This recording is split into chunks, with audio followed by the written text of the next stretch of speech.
नमस्कार, मैं श्यामगिरी। आप देख रहे हैं टीवी न्यूज 24। टीवी न्यूज 24 में आप सभी दर्शकों का स्वागत है। नीतीश नायडू की तैयारी पूरी, मोदी से भनक भी नहीं लगी, चक्रव्यूह में उलझ गई भाजपा। अब एक बात तो आप दर्शकों को ध्यान देना बहुत जरूरी है कि कोई समझे या ना समझे, भाजपा समझे या ना समझे, चक्रव्यूह क्या रच रहे हैं नीतीश नायडू वह वही जाने, लेकिन यह देश चक्रव्यूह में जरूर फंस गया है, इस बात से इनकार नहीं किया जा सकता, और जो आने वाले वक्त के लिए बहुत बड़ा संकट पैदा करने वाला है। हकीकत यह है कि यह सरकार जिस तरह से चल रही है और जिस तरह से यह सरकार हर जगह झुकी हुई है, हमारे देश के किसी मध्यम वर्ग के, गरीब, अति पिछड़े, दलित के ऊपर तो अत्याचार बखूबी करती है, उसे तानाशाहियां दिखाती हैं।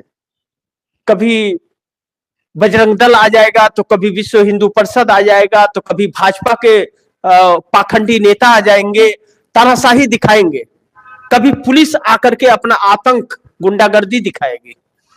लेकिन अमेरिका जब हंटर चलाता है, तब हमारे देश का 56 इंच वाला महामानव बिल में ढुक जाता है। क्या यह सत्य नहीं है? क्या उसके सामने बोलने की इसकी हिम्मत है? बोल पा रहा है? पूरे देश को संकट में अमेरिका ने डाल दिया है हिम्मत बोलने का। और जिस चाइना को छोटी आंख बताता था हमारा प्रधानमंत्री, उसी चाइना के उद्योगपतियों को भारतीय जनता पार्टी अपने दफ्तर में और आरएसएस वाले अपने दफ्तर में बिठा करके भोज करा रहे हैं और डील कर रहे हैं कि भारत में अगर आपको उद्योग लगाना है, भारत में धंधा करना है, तो भाजपा के फंड में पैसा दो और आरएसएस के फंड में पैसा दो। आरएसएस और भाजपा की बपौती है क्या यह देश? इन लोगों की सब लुटेरे एक हो गए हैं। हकीकत यह है कि यह देश लूट रहा है, और हकीकत यह है कि यह सरकार फेल हो गई है। यह सरकार लूटने आई थी। इसीलिए याद कीजिए ना, आप दर्शक ध्यान दीजिए, आपको हिंदू मुस्लिम में नहीं बांटा जा रहा है क्या? आपको नफरत की आग में नहीं बांटा जा रहा है क्या? मंदिर मस्जिद में नहीं बांटा जा रहा है क्या? इस देश को नहीं बांटा जा रहा है क्या? क्यों किया जा रहा है ऐसा? हिंदू ही प्रधानमंत्री, हिंदू ही गृह मंत्री, हिंदू वित्त मंत्री, हिंदू विदेश मंत्री, हिंदू रक्षा मंत्री, सब हिंदू, फिर भी हिंदू खतरे में। कितनी है हिंदुओं की संख्या? हिंदू की परिभाषा क्या है? और हिंदू का ठेकेदार इन्हें बनाया किसने? यह सिर्फ गुमराह करने के लिए पाखंड रचा जा रहा है। यह लुटेरे लोग सत्ता में बैठ करके इस देश को खोखला कर रहे हैं। देश संकट में। मैं तो क्या कहूंगा, भारतीय जनता पार्टी के नेता सुब्रमण्यम स्वामी ने स्वयं कह दिया कि मोदी का चेहरा अगर जब तक नहीं हटेगा तो ऐसा ना हो कि कहीं गुलाम बन जाए देश, देश को बेच दे। चाइना अरुणाचल और जम्मू कश्मीर में हड़पना चाह रहा है, कब्जे करने के फिराक में है, और हमारे देश की सरकार चाइना वाले को अपने दफ्तर में बैठा करके डील कर रही है। डील कर रही है यह सरकार। पाखंडी लोग जो बड़े बड़े लंबे लंबे टीका लगा करके पाखंड करते हैं, क्रिसमस के दिन जाकर के क्रिश्चियन को जो मारते पीटते हैं, उन्हें त्योहार बनाने से रोकते हैं, वही पाखंडी चीन वाले को बैठा करके, यही महामानव गुजरात में बोल रहे थे कि छोटी आंख वाले गणेश जी आ गए, तो क्या तू ढोल बजा रहा था पीएमओ में बैठकर? और आज उसी चाइना वाले को आरएसएस और भाजपा वाले अपने दफ्तर में बिठा करके डील कर रहे हैं, और अमेरिका ने 25% टैरिफ और मार दिया। और नीतीश नायडू अभी भी तैयारी कर रहे हैं। अभी भी तैयारी पूरी हो गई तो तैयारी हो रही है, खरवास भी तो खत्म हो गया। गुनाहगार इस देश के यही दोनों हैं, लेकिन इन दोनों के अलावा इस सरकार को हटाया भी नहीं जा सकता। अब इनके अंदर कितनी शर्म बची है, कितनी क्या बची है, मानवता बची है, अब तो यही जाने। अब तो खरवास खरवास करते करते खरवास भी आ गए। अब इसके बाद क्या होगा? हकीकत यह है कि सब अपनी अपनी गुटी सेट कर रहे हैं, यह हकीकत है।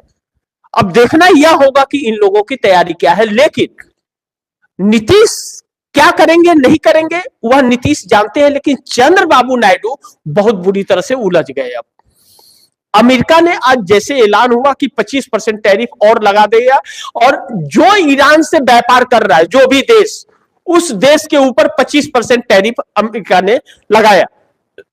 तो जो ईरान से कारोबार कर रहा है उसके ऊपर 25% टैरिफ लगाया, तो ईरान से हमारा देश आज ले रहा है।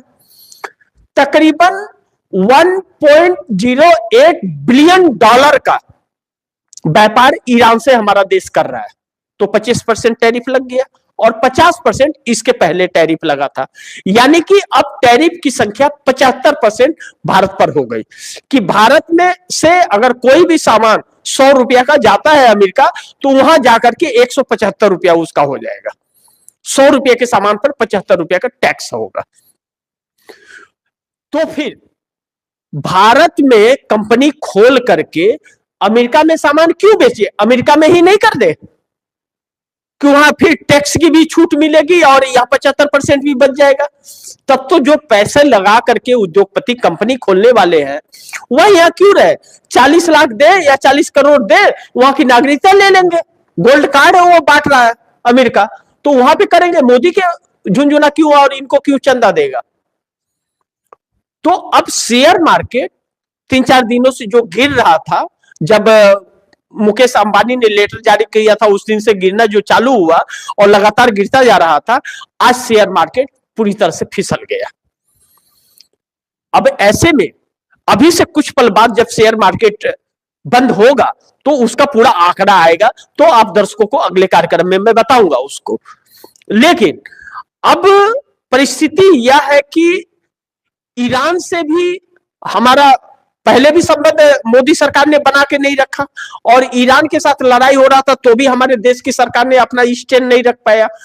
अब ईरान से पूरी तरह से बंद करने की बात कही जा रही है, और 75% लग गया तो 100% कब हो जाएगा आप उसका समझ भी नहीं पाएंगे कि 100% टैरिफ कब हो गया। तो 25% टैरिफ और लगाने से इस देश के हर 20 परिवार में एक परिवार 15,000 मासिक नुकसान उठाएगा। इस देश में हर 20 परिवार में एक परिवार महीने का 15,000 का नुकसान उठाएगा। वह यूं उठाएगा कि टेक्सटाइल में लोग काम कर रहे हैं, स्टील में काम कर रहे हैं, ज्वेलरी में काम कर रहे हैं, तो जो कर रहे हैं उनके ऊपर उसका असर पड़ेगा। दूसरी चीज, चंद्रबाबू नायडू अब सरकार रहे या सरकार न रहे, चंद्रबाबू नायडू अब जल्द फैसला लेंगे, क्योंकि चंद्रबाबू नायडू को इस टैक्स से बहुत ज्यादा नुकसान होगा। और चंद्रबाबू नायडू के समर्थन से यह सरकार चल रही है। आंध्र प्रदेश के लोगों का यह मानना है कि जो नुकसान हो रहा है वह मोदी सरकार की वजह से हो रहा है और चंद्रबाबू नायडू समर्थन दे रहे हैं, चंद्रबाबू नायडू के समर्थन से है।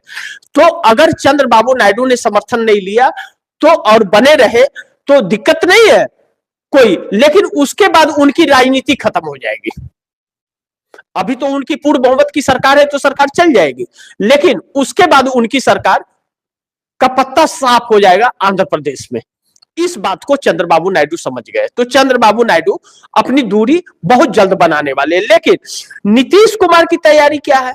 कहा जा रहा है कि नीतीश कुमार अब दही चूड़ा भोज के बाद में वह सिंगल लार्जेस्ट पार्टी पहले बनेंगे, उसके बाद में वह अपनी एक अलग तैयारी में बैठे हुए हैं कि भारतीय जनता पार्टी के अलावा कैबिनेट विस्तार करेंगे, यानी कि विपक्ष को कैबिनेट में लेंगे और भाजपा को कैबिनेट से निकालेंगे, यानी कि पलटी पलटा।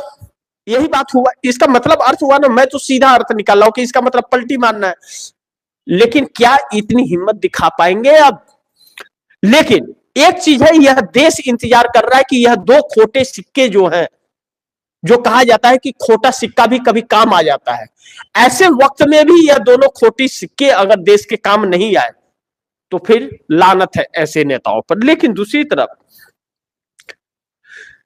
कहा यह जा रहा है कुछ लोगों द्वारा कि नीतीश नायडू के चक्रव्यूह में पूरी भाजपा फंस गई है और मोदी साहब समझ भी नहीं पाए इस खेल को। तो क्या खेल है?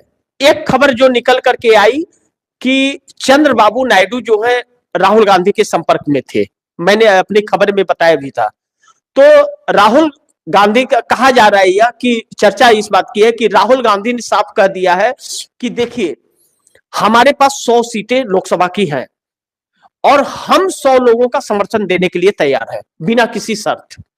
कोई भी पीएम बन जाए, कोई भी कुछ बन जाए, हमें कोई मतलब नहीं है, बस लोकतांत्रिक तरीके से चुनाव हो जाना चाहिए, तो वह देने को तैयार है।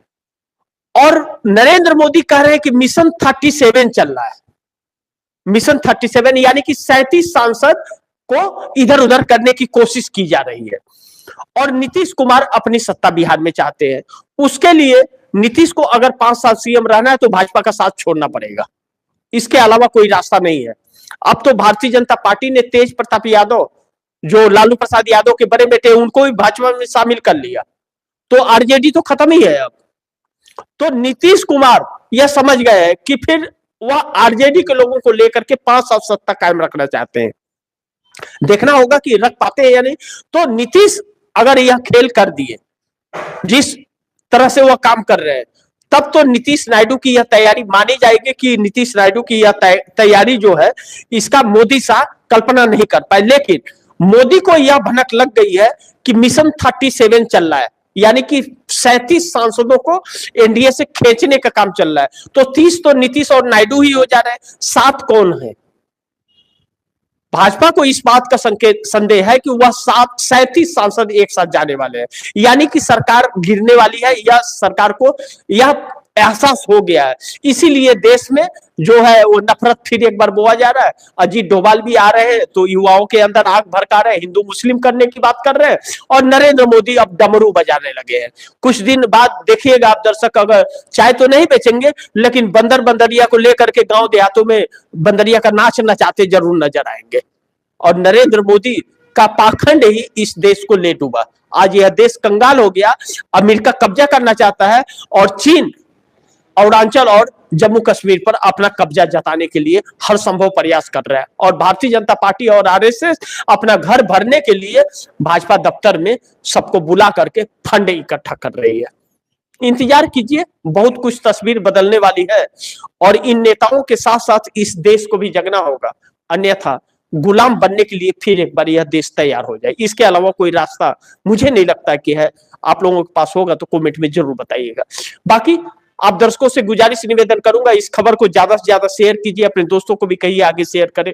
आपने अगर चैनल को सब्सक्राइब नहीं किया, सब्सक्राइब कर लीजिए, अपने दोस्तों को भी कहिएगा चैनल को सब्सक्राइब करें। मिलते हैं अगली खबर के साथ, तब तक के लिए नमस्कार।